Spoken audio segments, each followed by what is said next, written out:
Hola, ¿qué tal? Bienvenidos y bienvenidas a Brújula Histórica, un podcast del Archivo General Municipal en el que dialogamos de historia.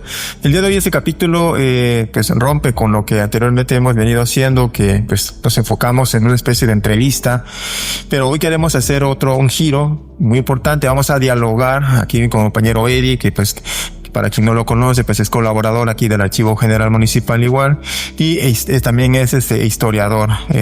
Con él voy a dialogar sobre pues un tema muy importante sobre estas fechas de febrero que tiene que ver justamente con la intervención proimperialista en el estado de Tabasco, pero no nos vamos a enfocar, Eddie, en esta cuestión que pues siempre se ha ido abordando, ¿no? De enfocarse sobre todo en la batalla, ¿no? Sino ahora quiero que pues nos enfoquemos, y ya lo habíamos platicado, pues en los personajes, en su trayectoria, qué pasó después de la intervención francesa con ellos, ¿no? Y un poco también enfocarnos en la historiografía sobre la intervención francesa en Tabasco. Bienvenido, Eddie, ¿qué tal? Muchísimas gracias por la invitación. Yo creo que este tema da para mucho más, no solamente enfrascarnos en el hecho histórico, sino también tener esa otra perspectiva del antes y el después. Sí, claro, y algo que yo te mencionaba hace un momento es justamente que nos enfocamos en la batalla, ¿no? ¿Qué sucedió, no? Pero pocas veces nos hemos preguntado quiénes participaron.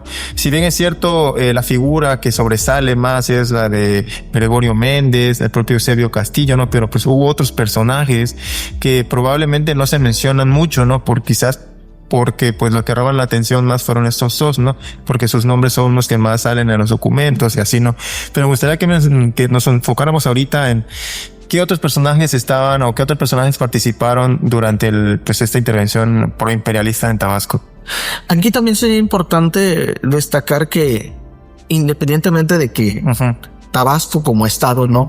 También tenía mucha influencia la parte norte de Chiapas, de donde vienen precisamente otros personajes. Por ejemplo, ya había mencionado a Eusebio Castillo y su hermano, que también que ellos eran de originarios de Pichicalco. Entonces, esa parte de estos personajes hubo mucha influencia también igual en la sierra. Por ejemplo, Teapa tenía a Anastasio Luque, por ejemplo, en Tacotalpa, Lino Merino, y que estuvieron al mando de batallones que combatieron por un lado. Y pues si nos vamos a la Chontalpa, yo creo que hay todavía muchos más personajes que se unieron a la causa. Sí, yo siento que aquí se mezclan políticos ya viejos, ya añejos, con nuevos personajes que se van a ir inmiscuyendo en la política y que justamente va a ser la intervención francesa como ese medio, ¿no? Para irse metiendo a la política. En este caso mencionabas a Lino Merino, ¿no? Y estaba también ya Lino Merino había participado, si no mal me acuerdo, en la intervención estadounidense, ¿no? También de la zona de la Chontalpa, Andrés Sánchez Magallanes, el propio Eusebio Castillo, que ya también tenía experiencia pues en la guerra, justamente pues participó en la intervención estadounidense, ¿no?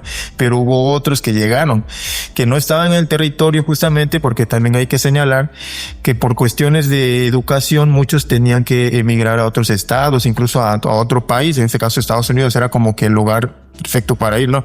Que en este caso estaba Sánchez Mármol, ¿no? Así es, y también había otro político teapaneco, Mariano Pedrero. Yo creo que tanto Sánchez Mármol como Mariano Pedrero, al ser intelectuales y aparte de eso abogados, eran ideólogos dentro de este panorama liberal. Sí, entonces, de hecho ahí por ejemplo Mariano Pedrero, Manuel Sánchez Mármol y Arcadio Centella, ellos coinciden en este instituto de San Ildefonso en el seminario, exactamente, en el seminario de San Ildefonso de Nuestra Señora de los Méridos. Entonces sí, su formación ahí se dio y tuvieron a grandes maestros, entre uno era el famosísimo Serapio Vaquero.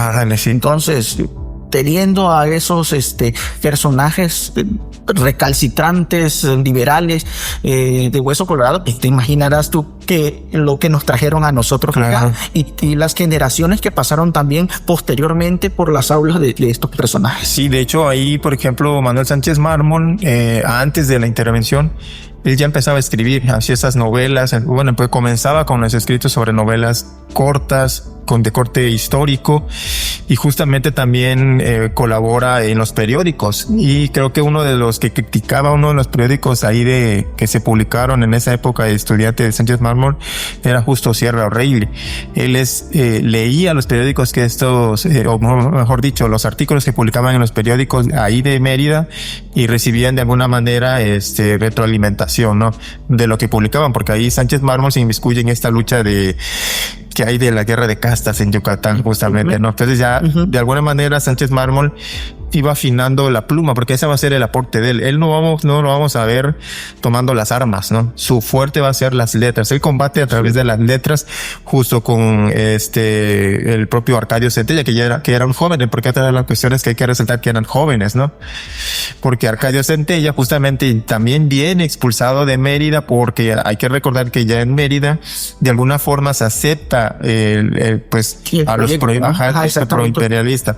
Entonces, ya ellos no caben ahí y son expulsados. Sánchez Mármol viene antes de que se bloquee pues el paso de entre Tabasco y Mérida por su familia. Llega acá, y acá ya había una defensa pues en contra de los proimperialistas, que estaba comandada por el gobernador Victorio Victorino Dueñas y el subgobernador Felipe J. Serrano. Pero también otro personaje que mencionaste justamente fue Mariano Pedrero, que igual regresa. Él regresa mucho antes, porque él es un poquito más grande de edad que Sánchez Mármol y el propio Arcadio Centella.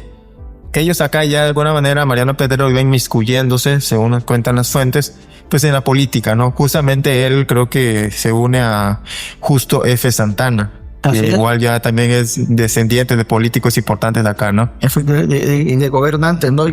Y creo que va a estar metido en esa misma esfera, porque va a tener también igual el apoyo de otros grandes personajes a nivel nacional.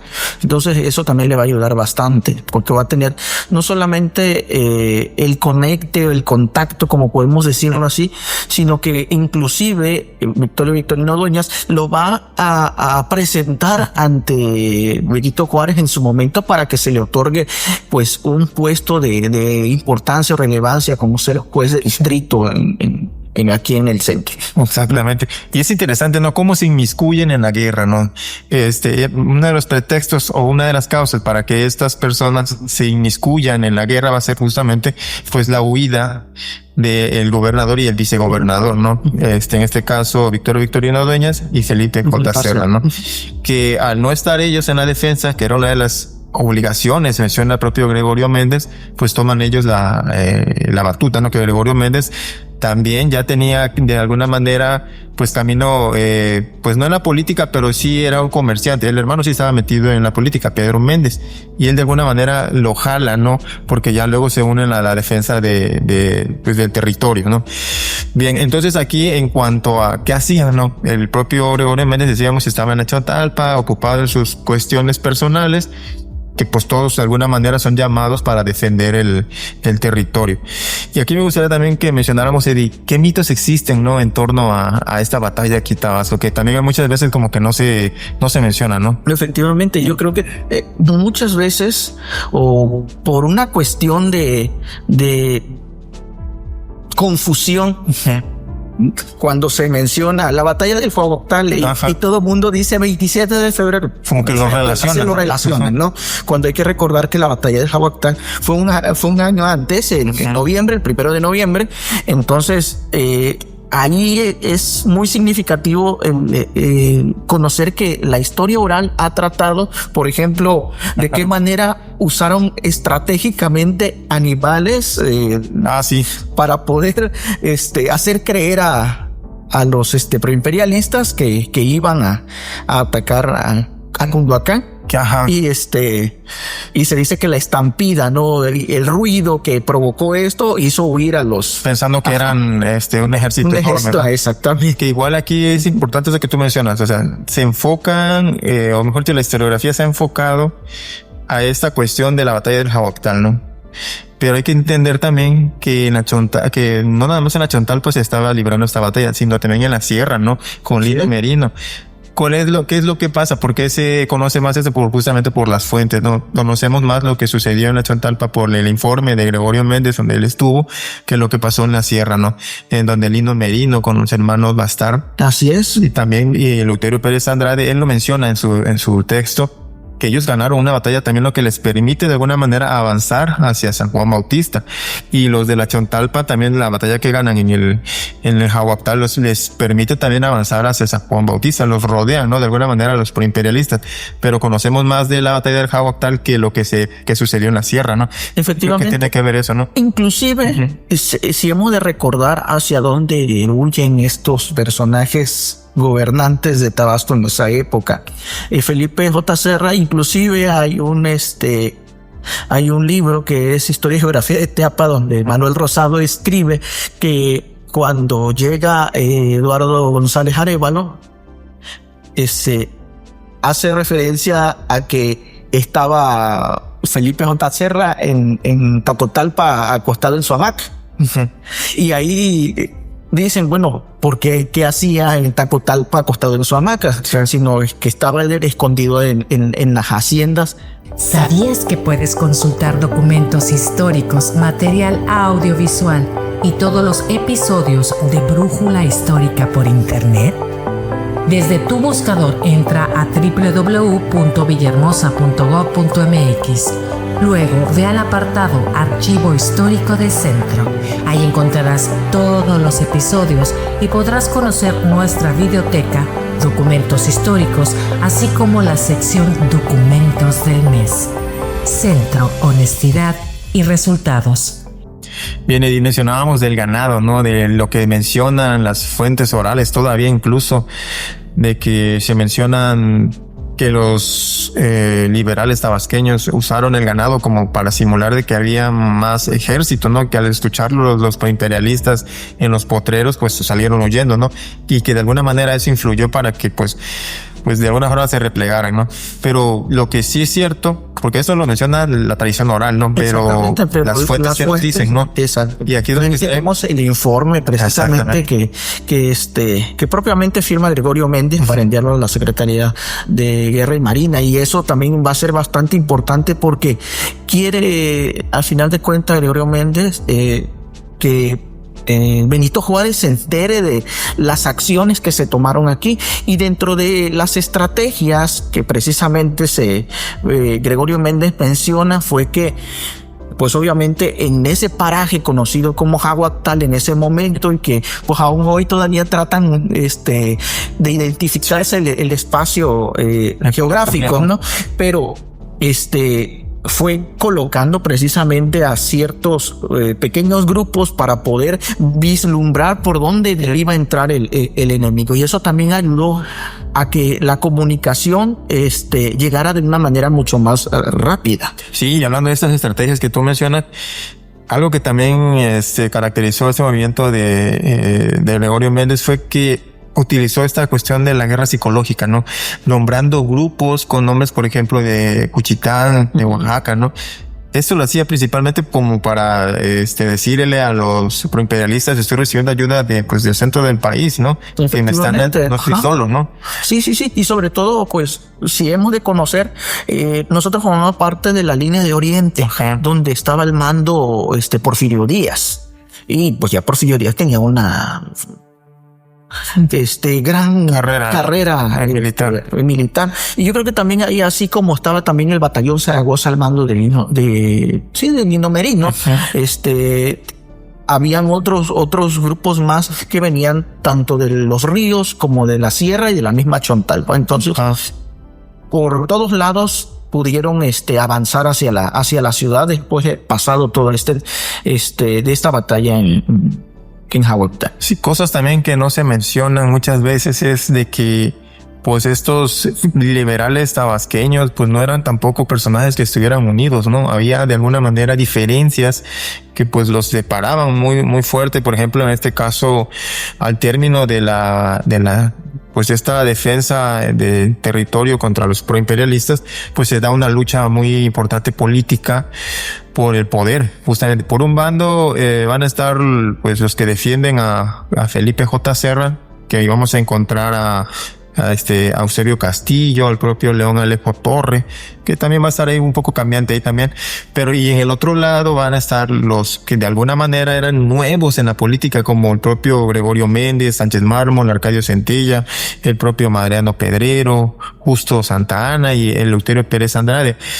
Ellos van a formar un grupo que va a buscar el poder, esto al término de la intervención francesa, que hay que también recordar, eso en Tabasco, que la intervención francesa aquí en Tabasco, de los proimperialistas, pues no fue que se acabó cuando recuperaron la capital San Juan Bautista, ¿no? Efectivamente, todavía hubo un reducto en Jonú.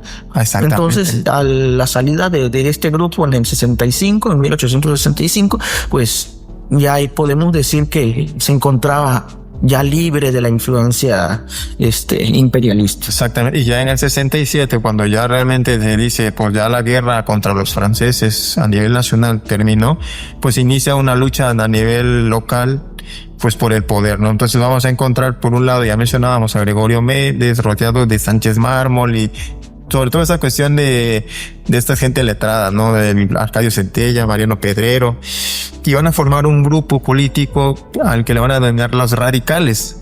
Y contra ellos va a estar justamente, pues, Felipe J. Serra, ¿no? Una persona que hay que recordar que era ya un político de los viejos, que tenía dinero y que además contaba con algo muy importante en ese entonces, que era la amistad de Benito Juárez, en la que va a influir mucho para que él se sostenga como gobernador de Tabasco.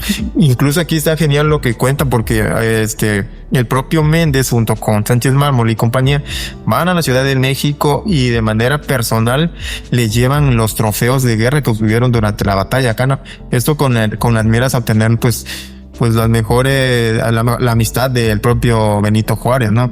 Y ahí inicia una lucha muy encarnizada por el poder, que posteriormente van a volver a buscar el poder en 1871, ¿no? Ellos mismos, que incluso van a estar señalando a los que en este caso en el 71 van a luchar ya no contra Felipe J. Serra, sino contra Victorio Victorino Dueñas, no, un personaje que lo van a estar tachando de traidor. Y que justamente pues alrededor del propio Victorino Dueñas, pues va a estar Manuel Foucher, ¿no? Que sabemos el pasado de Manuel Foucher. Y de alguna manera no encuentran el acomodo algunos que buscaban que pues Gregorio Méndez fuera el gobernador y de alguna manera pues ser una figura importante, ¿no? Y que termina ya, cuéntanos más o menos cómo termina el propio Méndez, Que, bueno, a final de cuentas, cuando después de haberle enviado el completo informe a Benito Juárez, obviamente lo que hace es, ya calmadas las aguas de la intervención, pues ya decide el presidente Benito Juárez que ahora sí ya el poder pase nuevamente a los ciudadanos, que representado precisamente por Felipe J. Serra, que era ciudadano, no era militar. Entonces, pues se retira Gregorio Méndez y decide volver otra vez a realizar sus actividades de índole familiar y personal, ¿no? Que tenía en Comalcalco, ¿no? En Comalcalco, precisamente. Y posteriormente, con su esposa, se retira entre comillas, porque hay que mencionar que se inmiscuye en la lucha esta por el poder. Claro. Que le mencionan que no se debía meter y que luego pues vuelve a meterse al ejército y que de ahí es donde se lo lleva luego a Acapulco, luego lo mueven a Veracruz. Así es. Y termina en la Ciudad de México. Efectivamente, ya pues con el tiempo, sabe que la enfermedad, achacoso, había fallecido posteriormente su esposa, pues lamentablemente él fallece en la Ciudad de México. Y aparte de eso, olvidado. ¿Por qué? Porque en el estado, recordemos que ya había otros grupos que quizás sí recordaban los momentos que hacían, no solamente hace 20 años, ¿no? Habían sucedido en el estado, pero ya era otro momento, otra época, otros intereses. Sí. Entonces ya él, para ese momento ya era de la vieja guardia. Totalmente. Entonces murió ahí cerquita de Catedral. Eso me decía. Y además de eso, en registro civil, cuando podemos leer su acta de defunción, no hay cerca de ningún familiar de él, aunque él tuvo 2 hijos, dentro de los cuales uno falleció a corta edad y el otro se había casado y vivía en Puebla. Entonces, por esa parte de los Méndez, descendencia de Gregorio, pues él fallece solo. Sí, de hecho, en el 71, cuando van los radicales comandados por el Sánchez Mármol, pues van con Porfirio Díaz y le dicen que apoyen pues a Gregorio Méndez como candidato a gobernador, y menciona algo muy importante que tú dijiste, que ya no querían a militares como gobernadores, ¿no? Aunque él era un militar, el propio Porfirio Díaz, pero de alguna manera lo ven como que le dio la espalda a Gregorio Méndez, ¿no? Y terminó, como mencionas, olvidado, ¿no? ¿Qué se ha escrito, no? Aquí me gustaría que pasáramos a este tema, ¿no? ¿Qué se ha escrito en torno a la intervención francesa en Tabasco? Que sobre todo, hay que mencionarlo, se enfoca mucho a la cuestión de los liberales, ¿no? Que igual incluso, olvidamos un poco lo que pasó con los, pues proimperialistas, ¿no? Los propios conservadores. Yo creo que dentro de las primeras obras historiográficas, recordemos que la historiografía es lo que se ha escrito sobre historia. Entonces, si llevamos esa idea, es necesario recurrir primero a la primera obra que se escribió de historia. Y no hecho por un historiador, ciertamente, pero sí por alguien que había vivido una época y que la había conocido y aunque no participaba en ella, como es la de Gilles Sáenz, pues efectivamente la primera que publicó en el 71. Entonces vemos que esa obra tiene muy mínimo, abarca esa época, pero posteriormente en la segunda edición tenemos ya las anotaciones realizadas por los grandes conocedores, abogados, ellos también, pues, y que participaron efectivamente durante esa época. Justo Cecilio Santa Anna y el licenciado Becerra Fabré, Rómulo Becerra Fabré. Entonces ellos compilaron un sinfín de documentación que precisamente sirvió para sustentar todas las épocas que abarcaba la obra de Gilles Sáenz. Entonces hay una gran parte de documentación referente a esta época y que nos da un panorama completamente amplio. El propio Jorge Gurría también. Exactamente, Jorge Gurría en sus ¿cómo se llama? Monografías históricas de Tabasco, y que definitivamente hace acopio de las primitivas Bernardo del Águila. Bernardo, y que precisamente aquí tengo la biografía que escribió precisamente Bernardo del Águila Figueroa, que se llama Gregorio Méndez, caudillo tabasqueño. Es de cuadernos de lectura popular que se publicó en los años 70. Entonces aquí podemos conocer esa parte de la vida de Gregorio Méndez, su biografía, al hombre, aparte, ¿no? exactamente, político, militar. Así es. Y pues esta parte nos lleva también a conocer cómo había sido su formación antes y cómo terminó también su vida en la Ciudad de México. Otros textos también que abordan esto de manera general, pues está el de Tabasco, una historia compartida, ¿no? Exactamente, de estas historiadoras, Ana Jimena Sepúlveda, que realmente hicieron esa compilación de textos. Diógenes López Reyes, por supuesto, es otro que lo que hacen entre todos es copiar textos, lo ¿no? que ya mencionamos. Exactamente. Sobre todo la información proviene de Gilles Sáenz y Bernardo del Águila, ¿no? Así son es. los que compilan más información. Y sacaron muchas veces de periódicos oficiales de la época, ¿no? Exactamente. Y por ejemplo, aquí tenemos el Diccionario Enciclopédico de Tabasco. El Diccionario Enciclopédico de Tabasco es una compilación de varios historiadores tabasqueños y vienen muchas biografías, vienen muchos tópicos tabasqueños, y aquí podemos llegar a conocer a otros personajes que también participaron, como los que ya acabamos de tocar. Yo acá tengo otro, por ejemplo, que ya conoces, y es justamente el que coordinó el doctor Carlos Enrique Ruiz Abreu, y en el que se aborda el tema de la intervención francesa y sobre todo estos temas que no se habían tocado anteriormente, como por ejemplo lo que sucedió en Huanuta, ¿no? Así es. Son los primeros territorios que tuvo contacto con los imperialistas, ¿no? Y cómo se expanden por todo el territorio de Tabasco, ¿no?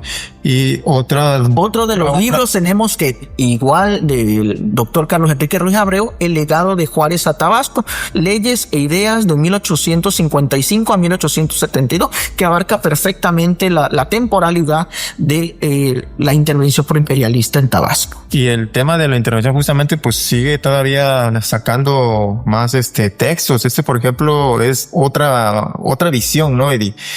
Ya no la misma típica de estar hablando sobre los liberales, sino esta vez hablar sobre el otro bando, ¿no? Exactamente, los conservadores. Y hay que decir que posteriormente a la salida de Eduardo González Arévalo, que por cierto, González Arévalo, al salir de Tabasco se fue a Guatemala y al parecer ahí cambió de bando. Ajá. Y después fue a Yucatán, y en Yucatán peleó al lado de los liberales, inclusive falleciendo en una de las batallas. Entonces, imagínate tú cómo fue la situación, sí, ¿no? No, y esta hora está súper interesante porque como yo te comentaba y les comentaba justamente, pues ya nos da la otra versión, ¿no? ¿Qué opinaba? Porque después de Eduardo González Arévalo viene el general Díaz de la Vega y se hace cargo de Tabasco, pero pues toma las riendas de Tabasco ya en un momento crítico en el que los liberales tabasqueños ya estaban sitiando toda la ciudad, San Juan Bautista, ¿no? Entonces aquí él menciona todo lo que pues pasó, ¿no? Solicitó ayuda, no llegó. Él da una versión de por qué de alguna forma pues fueron derrotados, no fueron expulsados de aquí de Tabasco, que también aquí me gustaría que mencionáramos, Eddie, que pues a veces se menciona de que el 27 hubo una batalla, ¿no? Exactamente. Y creo que es así. Todo formó parte de un proceso que inició desde la misma batalla del Jaguactán, ¿no? Ahí empezaron a retroceder los proimperialistas hasta quedar solamente en 3 o 4 líneas de calle de la entonces San Juan Bautista. Y posteriormente en enero, febrero, el 11 de febrero, cuando ya toman realmente lugares estratégicos dentro de la ciudad, hasta el 27, que ya no teniendo de qué manera defenderla ni los medios, deciden mejor abandonar la ciudad. Entonces tomando los liberales el mando de la misma. Porque también otra de las cuestiones, y aquí me viene ahorita en la memoria esto que se mencionan, y a veces incluso es hasta motivo de conflicto, ¿no? Que no hubo franceses, ¿no? Cuando realmente pues es parte del imperio francés, ¿no? O sea, exactamente. Y yo creo que dentro de esa situación podemos saber que si somos realmente muy estrictos en decir no hubo franceses, podemos decir que inclusive esto es una mentira. Porque inclusive habían ya viviendo franceses aquí, sí, en Tabasco, algunos médicos, otros comerciantes, pero eso no significa que muchos de ellos se unieron a la causa. A lo mejor algunos sí, otros no, porque decidieron permanecer dentro de la ciudad y sabiendo que si se unían a la causa, tenían que salir y dejar todas las posesiones que ya habían logrado conquistar aquí en esta tierra. Entonces, sí hubieron, y todavía posterior a la salida de este grupo, siguieron habiendo franceses. Exactamente. Y muchos de ellos podemos checar los registros de actas de nacimiento y inclusive de defunción aquí en el Archivo General Municipal. Checamos, seguían los nacimientos de niños hijos de franceses. Entonces tenemos demasiado como para poder decir no, eso no es correcto decir que no había franceses, o que se fueron todos los franceses. Sí, sería un error, ¿no? Y pues el tema da para más, porque incluso no se ha revisado, cuando uno checa los periódicos de la época, pues qué pasó con esos que apoyaban al imperio, ¿no? A los que eran proimperialistas, ¿qué pasó con ellos? Ahí hubo juicios, que incluso ahí se menciona que sí hubo. No se llevaron tal cual lo indicaba la ley, pero pues se hizo la simulación de que se iba a castigar a los que apoyaron al imperio, que incluso la ley mencionaba que tendrían que ser pasados por las armas. Entonces era muy ahí agresiva esa ley, que a nivel nacional pues también no es que se haya llevado al pie de la letra, ¿no? Y en Tabasco pues no fue la excepción. Y el tema, pues te digo, da para más, pero pues tenemos limitado el tiempo aquí en Brújula Histórica.